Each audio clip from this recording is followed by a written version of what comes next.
આકાશવાણી અમદાવાદ વડોદરા. હવે આપ સાંભળશો દીવ જિલ્લાનો સમાચાર પત્ર, જેના લેખિકા છે ભારતી રાવલ. કેન્દ્ર શાસિત પ્રદેશ દીવ ખાતે કચ્છના લખપતથી તારીખ 28ના રોજ નીકળેલી વંદે Mataram coastal cyclothon rally Diu પહોંચી હતી.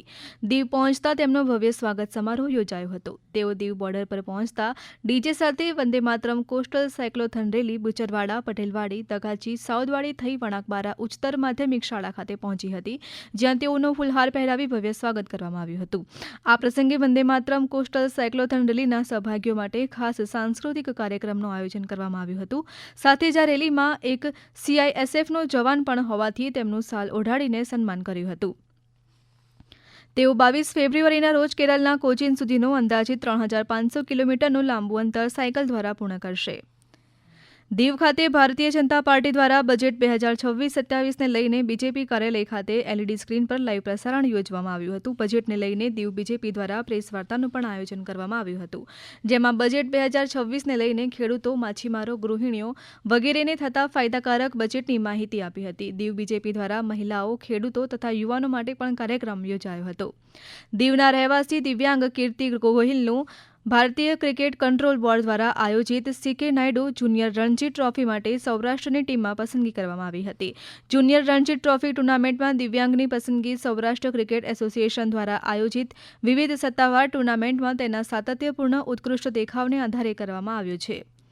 દીવ ખાતે સ્વાસ્તિક ક્રિકેટ એકેડમી દ્વારા ક્રિકેટ કોચિંગ ક્લાસનો શુભારંભ દીવ કલેક્ટર રાહુલદેવ બુરાના હસ્તે કરવામાં આવ્યો હતો. આ કોચિંગ ક્લાસનો મુખ્ય ઉદ્દેશ્ય દીવના ખેલાડીઓનો ક્રિકેટ પ્રત્યે રૂચિ વધે અને ક્રિકેટને લઈને વિદ્યાર્થીઓને માર્ગદર્શન તથા તેઓ ક્રિકેટને લઈ આગળ વધી શકે. આ coaching class coach Alpesh Bamaniya અને વિપુલ સોલંકી દ્વારા આપવામાં આવશે.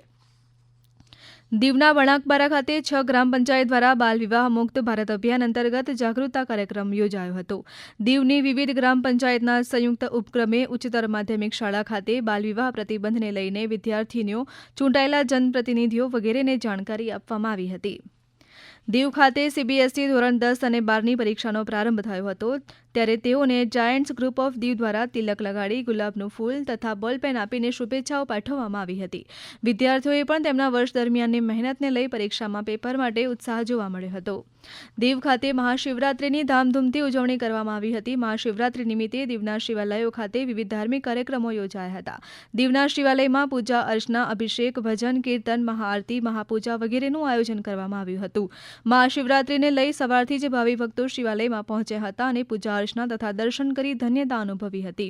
મહાશિવરાત્રિ નિમિત્તે દીવના ગંગેશ્વર મહાદેવ મંદિર ખાતે પૌરાણિક અને પ્રખ્યાત મંદિર ગંગેશ્વર મહાદેવ ખાતે પણ ભક્તોની ભીડ જોવા મળી હતી. દીવ ખાતે પ્રધાનમંત્રી યોજનાઓની સમીક્ષા કરવા અને ભારત સરકારની વિવિધ યોજનાઓના અસરકારક અમલીકરણની ખાતરી કરવા માટે માનનીય મત્સ્ય ઉદ્યોગ, પશુપાલન, ડેરી અને પંચાયતી રાજ્યમંત્રી રાજીવ રંજન, રાજ્યમંત્રી પ્રોફેસર SPC વધેલ, સચિવ ડોક્ટર અભિલક્ષ લેખી દ્વારા દીવ ખાતે બેઠક યોજવામાં આવી હતી. આ પ્રસંગે મંત્રી શ્રી રાજીવ રંજનસિંહે જણાવ્યું હતું કે કેન્દ્ર શાસિત પ્રદેશમાં માછીમારોના હિતમાં પ્રધાનમંત્રી મત્સ્ય સંપદા યોજના અને તેના હેઠળની અન્ય યોજનાઓના ઝડપી અને અસરકારક અમલીકરણ ને સુનિશ્ચિત કરવા વધુ પ્રયાસો કરવા ઇચ્છનીય છે.